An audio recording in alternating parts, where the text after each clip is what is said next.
Starliner Media.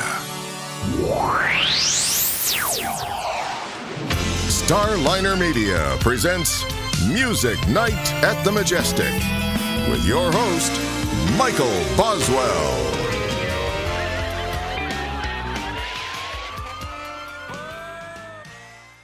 All right, it's time once again for Music Night at the Majestic, and with us tonight, David Lee Holt. David, welcome to the show. Thanks, Michael. Good to be here. Thanks for having me. It's good to see you again. We've crossed paths a few times in the past when you've played with some folks. You were with Carlene, with the Mavericks, and then Joe Ely too, who's one of my musical heroes. So absolutely, mine too. Yeah, you've done all these things plus Storyville and stuff, but obviously, your musical journey had to start someplace. So why don't we talk about that first? Okay. Well, I grew up in a family that was musical, not professionally, but my father would play acoustic guitar in the kitchen, on the weekends. And, he had worked a 40-hour week, and then there would be these kind of hoedowns, if you will, in the kitchen on the weekend. And we had this other family. I was born in Dallas, but my father was transferred to Lubbock. He worked for Texaco for 38 years. And so he was transferred to Lubbock to run the sales terminal there. And so I moved to Lubbock when I was 2, is where I was raised, but I was born in Dallas. So we had these friends that would come from Dallas, and we would go to Dallas to see relatives and from Lubbock. And we had this one family that we always went on campouts and vacations together, and their father played guitar and my father played guitar. So there was always a campfire kind of hoedown, and the moms would sing, and then their kids sang and played, and me and my 2 older brothers played guitar. And so it was just something that was going on in my household since I can remember. And by the time I got to 6 or 7, I could kind of join in, sort of. And then, but I just played that one acoustic guitar. My father had this Gibson LG1 that we all grew up on, just a small box little Gibson, and I think it was like a 52 or something. And I lugged that thing to like 2nd grade, show and tell and stuff like that, and played it throughout my. I didn't buy an electric. I wasn't able to, I never got a guitar for Christmas. My middle brother got an electric guitar when he was a teenager. And then all of a sudden Hendrix and Black Sabbath are blasting out of his room. And I think that deterred, me being able to get one of those until I moved out of the house. But I moved out at an early age at 16, 17. And, so that's when I got my first electric guitar. And, in my childhood, I would play at like choir assemblies, and we would play these like, not really dances, but just, I don't know, little parties in the park, picnic kind of things. And not really anything professional, just all, for fun. And then, but once I got an electric guitar in my teen years, and then I had some other buddies that already had a band started, and eventually I weaseled my way into that band. And then we were together for 4 or 5 years. And then or it's about 3 or 4 years maybe. And then I met Jesse Taylor, who was Joe Ely's longtime guitar player. And he kind of became my mentor. He called me his protege, and he would invite me. He had left the Joe Ely band to come back to Lubbock, I think, to take care of his mother, who was not well. And so he started a little blues band, and I got in on that somehow. I think I probably begged him or pestered him until persistence pays off. But he always told me, he said, well, you kind of, we're always wanting to come up and play, kind of hinting that it was pestering maybe. And then he said, but when you finally did, I thought, well, he's pretty good. So, so he gave me the thumbs up. And then, and so we would, in my teenage band, we would kind of play these smaller, kind of what we used to call cut and shoot places.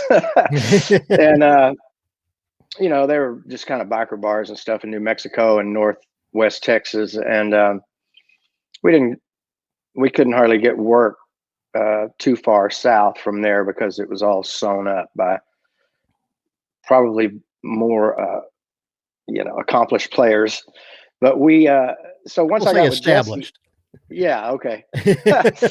So once I got with Jesse, then he was really, you know, well liked, great character, and so he had all these friends. You know, he had played in a band with Tommy Shannon of Stevie Ray Vaughan and Double Trouble since in 1972 he was in a band called Cracker Jack, and and he was friends with Keith Ferguson of the Fabulous Thunderbirds, and I mean it's a long list. And he told me one time he remembered Stevie, you know, being like 16, coming to Austin and staying on. He and Tommy Shannon had a place, and I guess it's during the Cracker Jack time, and said Stevie was just the teenage kid that would come sleep on their couch on occasion.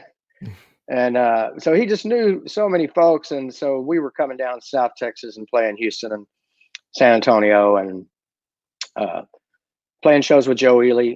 He and Joe remained friends, you know, throughout, and so that opened up a whole new world to me, and kind of, you know, at one point we did that for a little over a year, I think.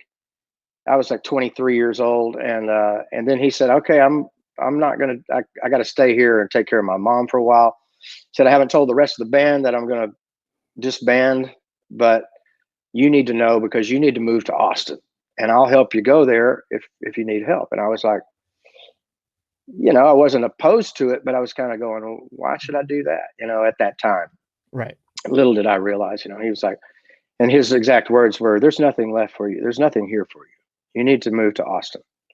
He said, "You'll fit right in. You'll have work." And he was right. And so if it weren't for him looking out for me, I don't know, I might have wound up married with children and some other profession, perhaps even in Lubbock. But I was always driven to play. I played guitar on the foot of my bed since I could, you know, since I was as tall as the guitar.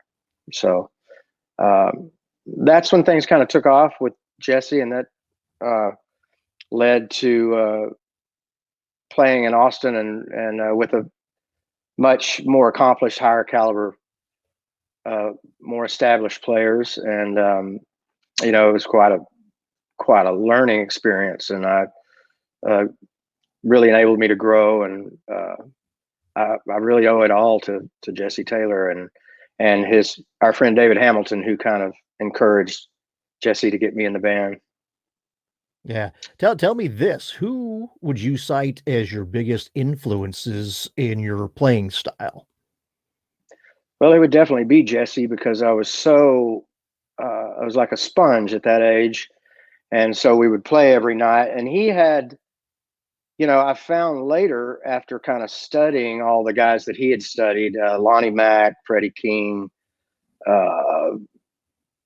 there's a long list, but I found that I would be playing some things, and then I would listen to those guys and I go, "Oh, well, that was Jesse's version of Lonnie Mack or Freddie King or something." So I, by osmosis, kind of picked up some of his style.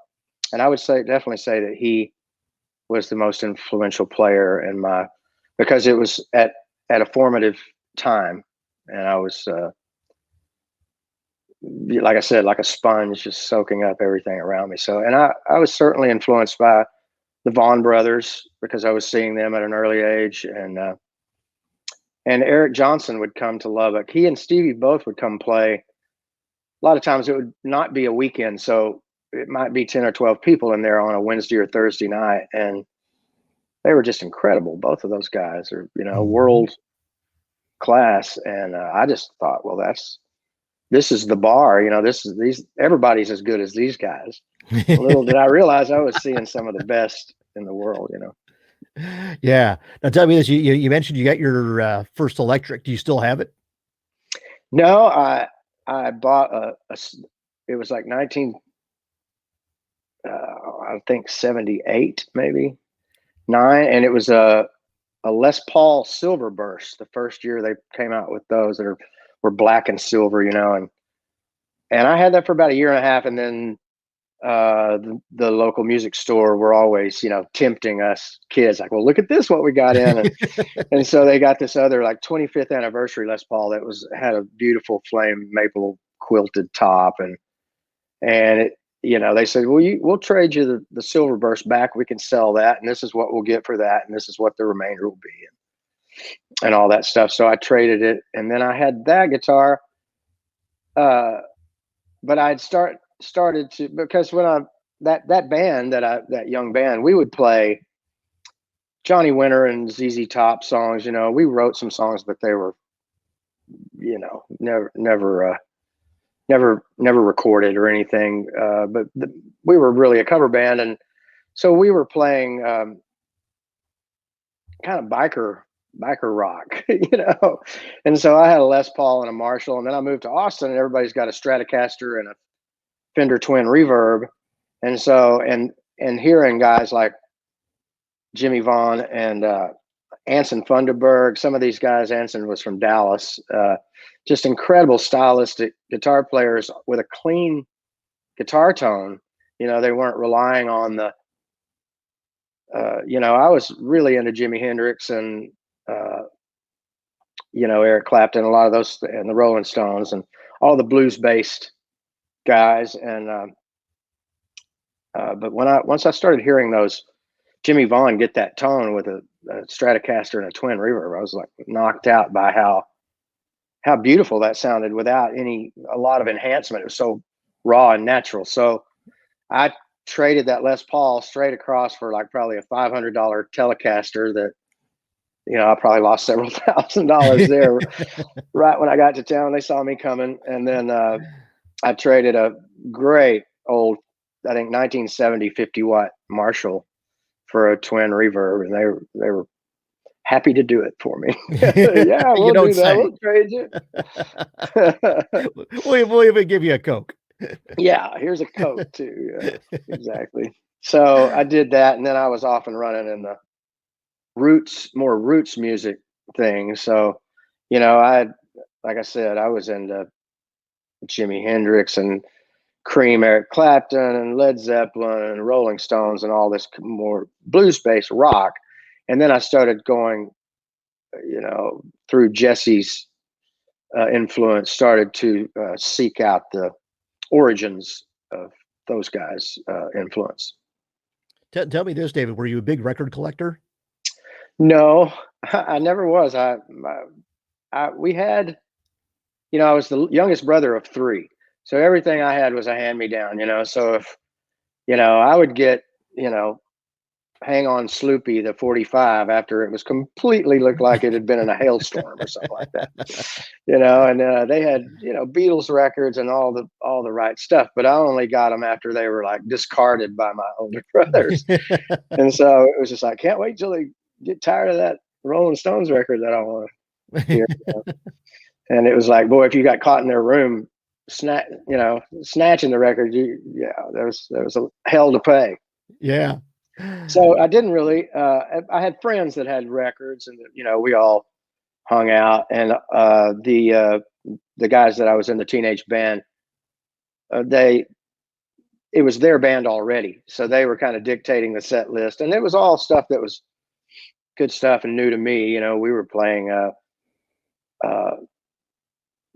Faces, Steve Marriott era stuff, and just all this, just kind of raw rockin' blues rockin' stuff. And so it was really the other guitarist in my early band that had records. And then by the time I started playing with Jesse at 23, then he turned me on to a whole world, because back then, of course, you didn't have the internet to look up everything. And he knew all these obscure songs that there was a guy in Lubbock that you might be familiar with, Stubbs, the great CB Stubblefield, that became the barbecue thing actually after he passed. But he had a barbecue joint there, and he had a great jukebox. And that's where Jesse And Jesse met Stubbs and went there to his little barbecue joint. He was about to close because of no business. And Jesse said, well, this would be a great place to jam. And I love your jukebox. Can I get some of my friends to come over here? So he said, sure, you can do whatever you want. I'm going to close this after this weekend anyway. And so Jesse called in all of his friends. They got about, Joe Ely and all these guys over there. And we're like, oh, this is great, cool place on the east side of Austin that, across the tracks. And Stubbs was just amazed. I remember Jesse telling the story that he said afterwards they were standing in the kitchen, and he said Jesse said Stubbs is looking at me like there's this little white kid that came in here and brought all these other friends of his, and he said, and then he's looking at this wad of cash in his hand, and he's looking at me again. He's going, how did this happen? And he said, Jesse said he looked at him and said, hey, you guys want to do this again next week? And so Jesse, and then like Mike Buck, the original drummer for the Fabulous Thunderbirds, is a great, well-known record collector. And my friend Speedy Sparks from the Texas Tornadoes. I met all these guys in Austin that were friends of Jesse's that were real collectors. And those were the kind of the guys that were familiar with, a lot of obscure artists and their music. And so there was kind of a universal set list around Austin of Slim Harpo songs and, Lazy Lester and, the suburban white kids had already discovered, Albert King, Born Under a Bad Sign, probably through Eric Clapton or something. But this was a little bit deeper into the, coffers of the history of the kind of music that. So I got quite an education once due to Jesse's influence, and then going to Austin where there was a lot of record collector types and more. I mean, in Lubbock, it was still kind of, I'm sure there were probably some aficionados there that I hadn't met, but most of the artists in any art form that I've known that are, not to say that there's not talented artists in Lubbock, but most of them I've known have left there. Yeah, that's usually the way it goes. Yeah, and so in Austin there was a hotbed of I was soaking it all up. I loved there was great players, and they were turning me on to all kinds of stuff. So it was a wonderful time. Yeah. Well, tell me this, David. If up to this point you got a lot of blues, blues rock, what have you. How did you wind up on the country side of things? Well, that's a good story because, growing up, my parents had the big, console hi-fi set. And so every Saturday, usually in the evening before dinner, my father would play his records, and he had Ray Price, and he had George Jones and Waylon and Willie and Johnny Cash. And so I just remember that feels like Saturday when I hear Johnny Cash or Waylon or any of that stuff, George Jones or Merle Haggard. He was a big fan of Merle Haggard. And it was funny because my brother and I laughed years later because my dad, he couldn't quite figure out some of these songs, but he would play kind of, bastardized versions, and everything he played was in G. It was in the key of G. So I thought all songs were in the key of G for a long time. I was telling my brother, I was going, well, isn't that in G? And my brother's like, well, all songs that Dad played were in G, but that's not the original key of that song. But yeah. So now you're playing in Austin, and when did you end up start touring with Carlene, or was there somebody before Carlene that you were touring with? Yeah, I mean, I got to Austin and I just kind of did the bar circuit. I was playing in country bands. I remember the question now that I've forgotten you to ask. Sorry, little brain lapse there. So yeah, so there was so much going on in Austin because it had, the Cosmic Cowboy era had kind of given way to the roots rock, Fabulous Thunderbirds, kind of, Los Lobos, that kind of, obviously they're West Coast, but that kind of roots rock thing. And so there was kind of a, crossing over between rockabilly and country and stuff like that was real popular, like Stray Cats kind of. And so Rosie Flores had gotten a Warner Brothers deal, and Pete Anderson, the guitarist for Dwight Yoakam, had produced her record, and she had moved to Austin.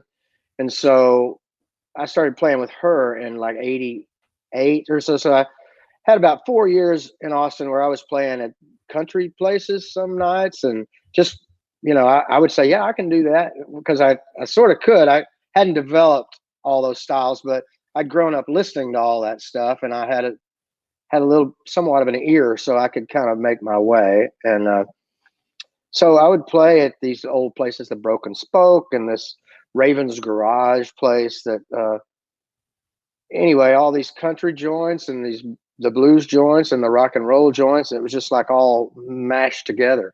And that's the way I'd kind of grown up in Lubbock, just like Buddy Holly was country, blues, and rock based. And same with Joe Ely. It's just what you get out in that area. What you're hearing, a cross mix of all those things. You're not going to escape Bob Wills if you live out in that area, even if you're into Jimi Hendrix or whatever. So I started playing, and so I got with Rosie, and that was real fun because I really liked Dwight Yoakam, and Pete Anderson is an amazing guitarist. I loved his playing, so I got to play his guitar parts, and so I couldn't really quite make that completely happen, but I did the best I could. And and so I worked with Rosie for a while, and we did an Austin City Limits episode, and we went to Europe and did a tour with Waylon Jennings and Buck Owens, and we played that Mervyn Con Festival, I think is what it's called. That's at Wembley, and I did some things like that. And then somewhere in that was like a couple of years. And then what had happened is I was playing with a guy named Bill Carter in Austin that I'd played with since I'd moved there. And he had written the song Willie the Wimp that Stevie Ray Vaughan recorded, and he wrote the song Why Get Up that the Fabulous Thunderbirds recorded. And so we were playing a lot of fun shows with the T-Birds for New Year's Eve at the Coliseum and stuff like that. And so we just I'd been playing with Bill. I kind of lost my chain of thought there. What was I trying to tell you? It all runs together after a while. So why was I telling you about that? I'll tell you what. Yeah, to digress. I have to delete this part, but I got to Carlene in about 1990. Oh yeah, I remember why I was telling you that. Sorry. Bobby Irwin was our drummer. Excuse me. Bobby Irwin had played with Nick Lowe, and he had married a woman that was in San Antonio. So he'd moved from England to San Antonio. He was in Nick Lowe's Cowboy Outfit. Great drummer. Played later on with Van Morrison, and this really incredible drummer. Great friend of Nick's. Nick really, he's passed away. Nick loved Bobby, and so Bobby and the T-Birds were all friends because of Nick and producing them and their touring of Europe and whatnot. So Bobby moves to San Antonio. He's playing with us weekly at the famous Antone's, the real deal Antone's on Guadalupe in 29th, not a facsimile. And so so we were doing that, and so Nick Lowe would come to town, and I got to meet Nick and get to know Nick a little bit, and we became friends. And so then at one point, Nick calls me in 1990. He says, David, you should go play with my ex-missus and Carlene. And I was like, well, Nick, I'm not really a country guy. And he goes, no, but she's not really country either. And you'll be great. You'll be perfect for her. And so, I was slightly apprehensive, but I didn't realize, it's like, go play with the the daughter of the king and queen of country music. What's not to like there? But, but I just trusted that Nick wouldn't send me into something that was not cool. And, but it's to his credit, and so then I got a call from Carlene, and she just said, looking forward to meeting you. The accountant will call you about the money, and I'll see you in a few weeks. I'm going to send you the tape, back then, the cassette tape of the songs, and can't wait to meet you. She was just so cool right off the bat. And I get the record. I've got 2 weeks to learn all these songs, and it was I think her biggest record that her then boyfriend Howie Epstein from Tom Petty's band had produced, and it had Lee Helm and all these great people on it. But Albert Lee was the guitarist, and I got that tape, and I was like, oh man, what have I got myself into here? I can't play like that, and nobody else can either. I was just gonna say. And so I just kind of tried to, fake it as best I could. But Carlene was very supportive and really cool, and so it was through Nick Lowe that I started playing with Carlene, and I did that for a while. And he was right. She was hip to everything from the Rolling Stones to George Jones. She got it all, and just like me, appreciated it all. And so that was cool. And then Tony Brown, who was then the vice president of MCA Nashville, we played this thing in Nashville with Carlene. I believe it was like an ASCAP luncheon thing, is what it was called. And so Tony Brown comes up. He sees that, and I think he has the idea that I'd like to get this guy with the new group we've signed, the Mavericks. And so he calls me, and he says, look, I'm friends with Carlene's management, and I know for a fact she's about to take 6 months off to write a new record, and you could work during this whole time, and as a band member, not as just a side pay guy.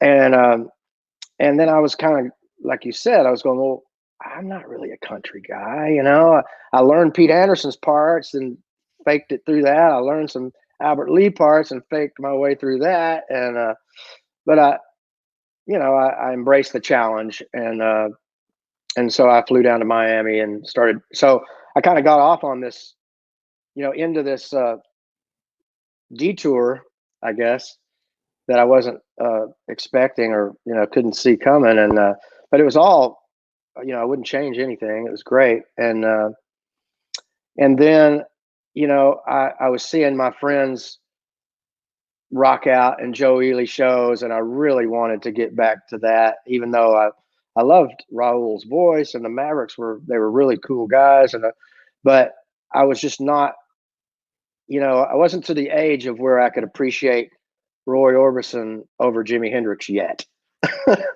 I can see them as equals now and appreciate them both equally, but at that time I wanted to play in the Rolling Stones. Black Crowes kind of. Yeah, I wanted to rock out. So I left, and that didn't go over so well. Raul, I don't think ever has. I mean, he did just fine. They all did just fine without me, obviously. But anyway, it kind of burnt the bridge, perhaps. But I always appreciated those guys, and liked playing with them and being around them. I just wanted to do something a little more high energy, and so I left and came back to Texas, and I just recorded on Joe Ely's Love and Danger record. And so I did a year of flip-flopping with David Grissom because he had other obligations, I think, with John Mellencamp and some other recording stuff. So I was kind of filling in off and on for him, and throughout '93, and then it's a whole other story how Storyville began. Yeah. Well, I'll tell you what, to digress for a moment, David. Mm-hmm. Talk about Carlene. Mm-hmm. Yeah. As we were talking about before, that's where you and I first crossed paths. Right. When you were with her. And that had to be, Carlene is fun. So there had to be some great stories. Fun, yeah. And actually at the show that we were talking about, June was there.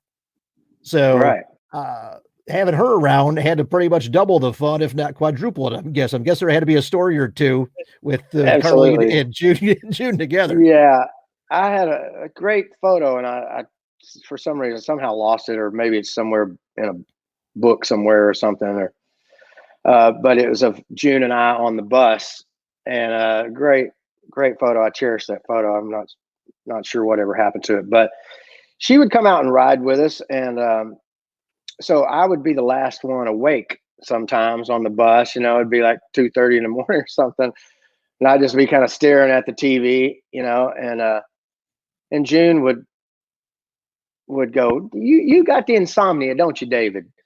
John's got that too.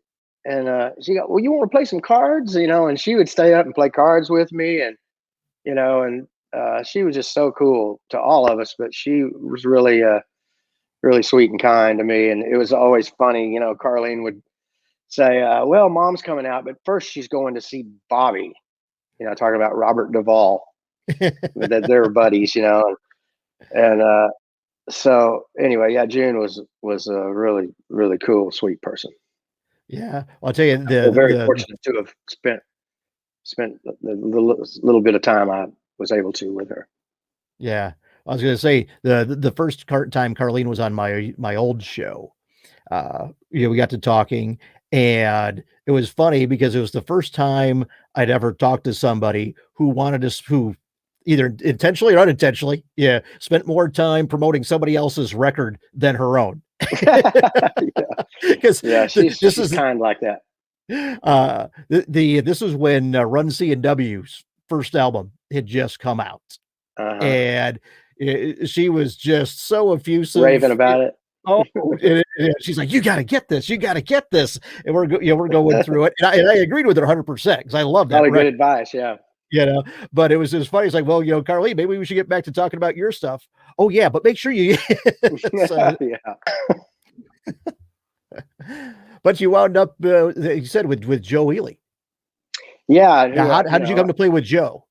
Well, I had, like I said, played shows with Joe with Jesse Taylor back in, the mid '80s. So I had known Joe, and I'd done some recording with him out at his house and covered, like I said, for David Grissom sometimes. And so I had gotten on that Love and Danger record on just a song or two. And so, yeah, well, actually, before I joined the Mavericks, Joe was saying, I'd like you to join this band. And the crazy thing was that Tony Brown had signed Joe Ely also. So it was kind of a conflict because Tony was going, I was telling Tony, I want to play with Joe Ely. And he goes, yeah, but you'll be a band member like one of the Beatles if you'll go play with the Mavericks, which is true. But so I had already wanted to go, and I talked to Joe about it. I said, Joe, I'd rather play with you. I want to play with you, But Tony Brown wants me to play with the Mavericks, who was also running the show for Joe. So it was a strange, situation. So I just eventually got to go back after I left the Mavericks, got to go play with Joe. And so that was fun. And then the January of 1994, there was this long running Blue Monday at Antone's in Austin that the great guitarist Derek O'Brien was. He was the band leader, the Paul Schaefer, whatever. And so all these great players would come in on Monday nights, and some guys that maybe played the weekend there at Antone's, some of the blues greats, Hubert Sumlin, I remember him coming to play with us sometimes. So, and I would go down there. So Susan Antone calls me and says, hey, David, Derek's not able to do the Monday night thing. Could you come, cover that bass? And I said, well, I'm not a band leader, and I don't have a band, and she goes, well, Chris and Tommy of Double Trouble, Stevie's band, had just disbanded with the band they had called the Archangels. and I had already known them and played with them off and on, just at, setting in and whatnot. I knew them, and so asked Susan. She goes, "Why don't you call them?" And I said, "Well, why don't you call them, Susan?" And so she did, and she called back and said, "Well, Tommy and Chris are good to go with that. They'll play Blue Monday, and then all of a sudden I was seeing how daunting it was to play with those two guys as a trio. I was going, man, I'm not equipped. I'm not, So I called David Grissom and said, "Hey, David, come down here and help me do this Monday night thing." And he and I had already played together quite a bit, just one-off things for fun that we did with the Joe Ely band around town when Joe was in town and not working. And so David came down, and then they had just been working on a record with Malford Milligan that Stephen Bruton produced that was on November Records or something. And so a small label. And so Malford was coming down, and so he started getting up and setting in with us. And we were kind of looking around, David and I and Double Trouble and Malford, and we were going, well, it's kind of a cool ensemble. And I believe at that point, Chris called David Grissom and said, you want to, let's go tour this record that Malford just recorded. I wasn't on any of it, but so we did that Blue Monday thing for, only, I don't know, 3 or 4 months. And then we suddenly, even without a record deal or anything, just started touring that summer of '94. Mark Prock, the manager of the Archangels, just kind of, picked up where the Archangels left off, and we didn't have a record deal or anything, but we did have Stevie Ray Vaughan's Double Trouble in the band, which was obviously the reason that we were able to do that. Mm-hmm. And so we began just going playing shows in the summer of 1994, and by I don't know, late '95, we got a record deal with Atlantic, and then recorded early part of '96, and then a second record in '98, and then a Live at Antone's DVD that we recorded in 2006. And that's all of the recorded material of that band. Right. Yeah. And now on Dog Years, Born Without mm-hmm. You, that was a mm-hmm. pretty big rock track. Yeah, I didn't really, follow any of that at that time. I was just doing what I could to play the best shows I could play. And, mm-hmm. I was not real, I don't know. It was just nose to the grindstone the whole time. I didn't really have time to go, oh, well, to admire any of our. Look at Billboard. Look where we're at. We're at number 28.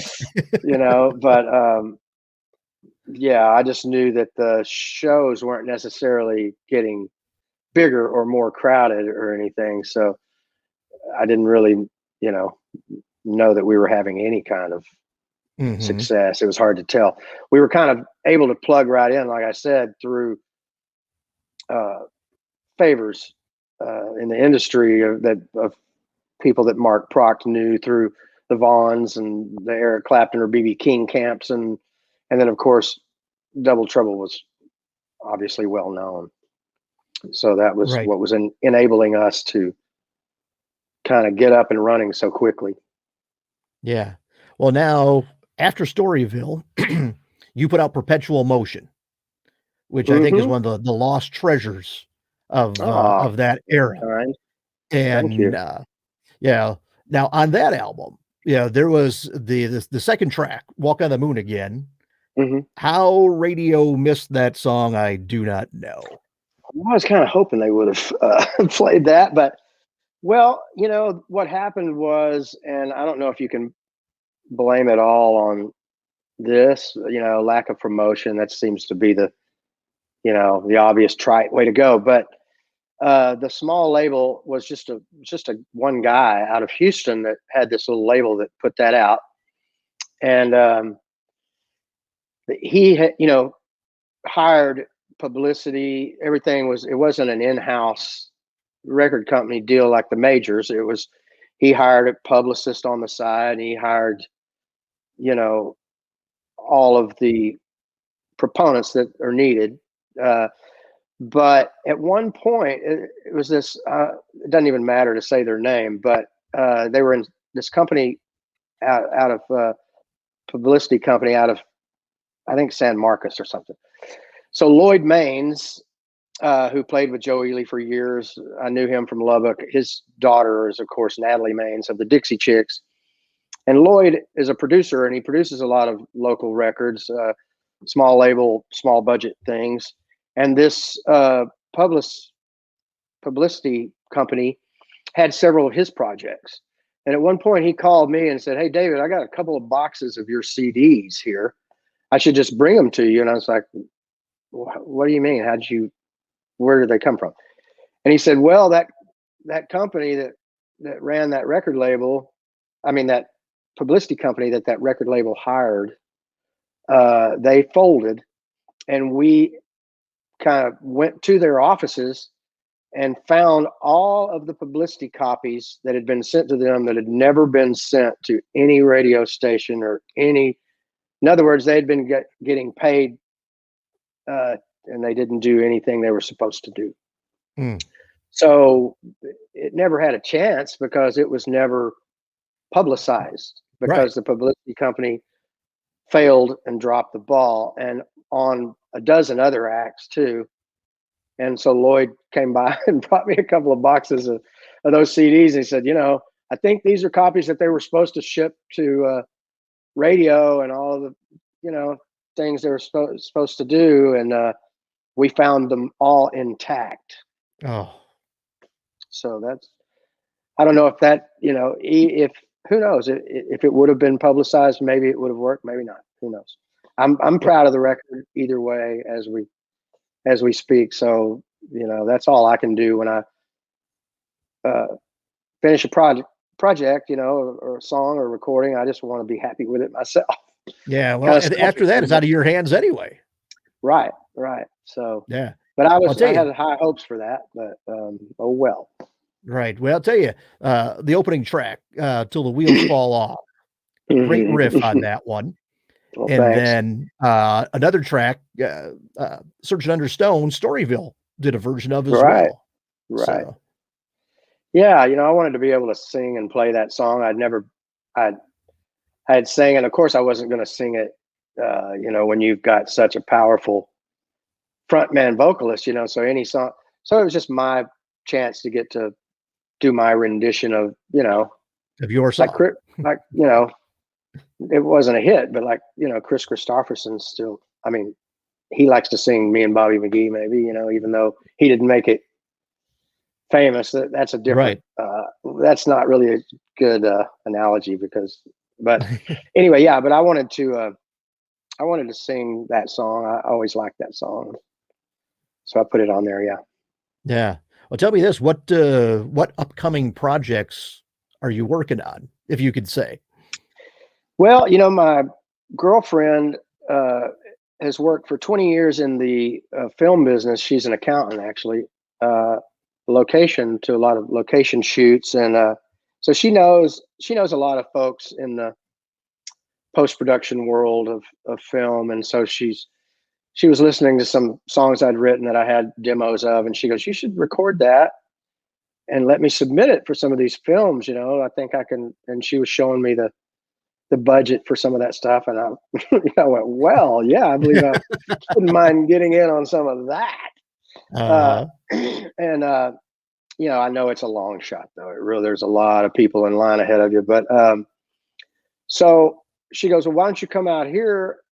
She lives in LA and do some recording. And I said, "Well, it's so expensive out there, and I don't really," but we figured out how to make it happen. And I called my friend Greg Lease, who's the incredible instrumentalist that he plays in Jackson Brown's band. And I had played with him with Rosie Flores back in the late 80s on that Austin City Limits taping that I talked about earlier. And so he's just an incredible instrumentalist. He plays great guitar, lap steel. I think he's played with Eric Clapton. If you look him up, it's Leisz is his last name. Look him up on Wikipedia, and it's just scroll forever. Oh, the things he's recorded on. it's unbelievable. He's amazing, talented guy. You know, a lot of Dave Alvin stuff and Lucinda Williams. I mean, it's a long, long list. Worked for years with her name slips me right now, but anyway, so I got him, and his wife also is a bassist that works with David Crosby, and so he said, well, you know, we get her on board, and then Tommy Taylor, the drummer that played with Christopher Cross, and it's on my solo record, and played on a lot of Eric Johnson records. He came out to California, and we recorded some songs, and then I recorded a few more with Greg Bissonette on drums that plays in Ringo Starr's band. So it's just this really stellar lineup of players. And so I recorded 5 or 6 things, and as soon as I can get them finished, I'm of course going to try to maybe release an EP or something, or you know, be able to purchase it on from my website or something like that. But the main idea was the kind of universal love song themed, you know, all different kind of styles and genre. Just, you know, with submitting them for film is the first thing in mind anyway. Uh-huh. No, that's definitely an intriguing project. I look forward to hearing it. Yeah, I mean, like I said, I'll release it regardless. But the whole idea is to try to get, you know, something in a film. But either way, the songs will be recorded and hopefully finished by the end of this year. Yeah, good deal. Well, tell you what. On that note, David, is there any stone we've left unturned here? I don't think so. I think I need to start taking some sort of memory enhancement thing from CVS. Can we delete the parts where I go, We'll do what we can do. Okay. All right, everybody. I'll tell you what, I want to thank everybody for watching. David, thank you so much for taking time out of your day to join us. Thanks for having me, Michael. Appreciate it. Hey, no problem. All right, everybody. Have a good night. This has been Music Night at the Majestic with Michael Boswell. If you enjoyed this edition of Music Night at the Majestic, follow us on Facebook, YouTube, Twitter, Instagram, and at musicnight.net. Music Night at the Majestic is a copyright production of Starliner Media. Any use of the accounts and descriptions of this program, its audio or visual content, without the express written consent of Starliner Media is prohibited. Thank you for joining us this evening. We'll see you next time for Music Night at the Majestic. This is your announcer speaking.